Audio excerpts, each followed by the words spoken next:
On a Nick aussi qui est venu de NRTech. Fait que, c'est ça. J'ai travaillé 18 ans pour cette compagnie-là, LK Suspension, en fond. Fait que j'ai développé des systèmes d'amortisseurs. Aujourd'hui, je suis à mon compte.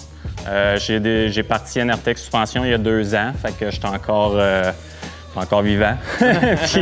puis je développe des produits conjointement avec LK Suspension. Puis cette année, j'ai développé un amortisseur pour les snowbikes en particulier. Dans le fond, c'est pour, au lieu de modifier les fourches, souvent on a besoin de débourser quand même des bons montants pour les fourches.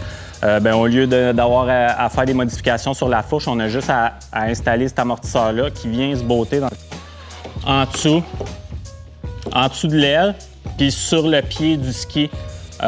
Donc, j'ai des braquettes que j'ai designées pour les skis de Camso, Yeti.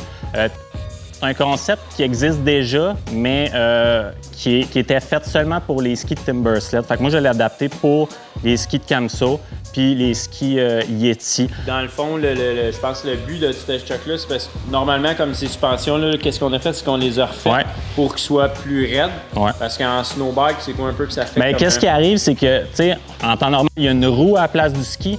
Puis la roue, ça n'a pratiquement pas de friction au sol, mais là, ton ski est complètement à plat au sol, donc ça fait énormément de friction.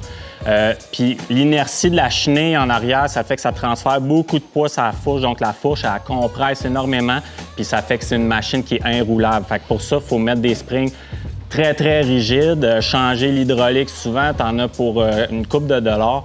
Fait qu'idéalement, c'est que le monde, il aime ça, ils n'ont pas besoin de changer quoi que ce soit dans leur fourche, ils mettent un amortisseur, puis...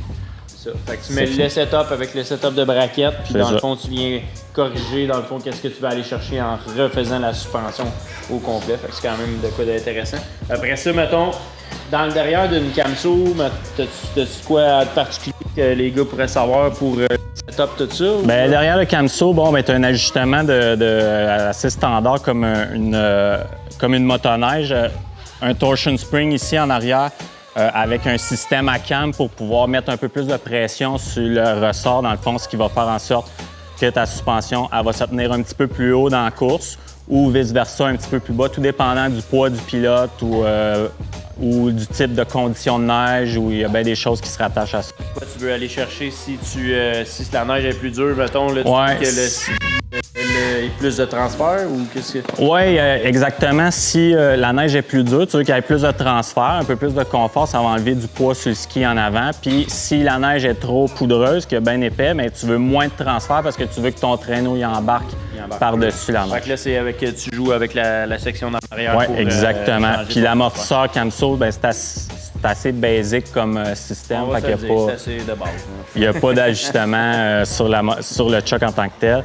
Mais ça fonctionne très bien. C'est réputé un Camso DTS comme ça va très bien en poudreuse. Là, c'est ça. C'est une des exactement. Qui va le mieux pour monter et aller dans la grosse poudreuse. Fait que ça, c'est pas mal ce qu'il y avait. Y a tout le monde qui a des questions là-dessus, le setup par rapport à ça? On va passer mon tonnerre. Combien ça se détaille? Bon, mais ça, c'est la grosse affaire. Dans le fond, Timbersled, ils ont développé avec Fox un amortisseur qui s'appelle le Trio. Puis c'est un amortisseur, puis lui, il se détaille 1 200 $. Fait que mon but à moi, c'était vraiment d'avoir en dessous de ça. Puis c'est un produit 100% québécois. Pour le Timbersled, il est 850 $ plus taxes. Puis pour les Camso et Yeti, ça prend une braquette de plus dans le bas du ski, c'est 950 $ plus taxes.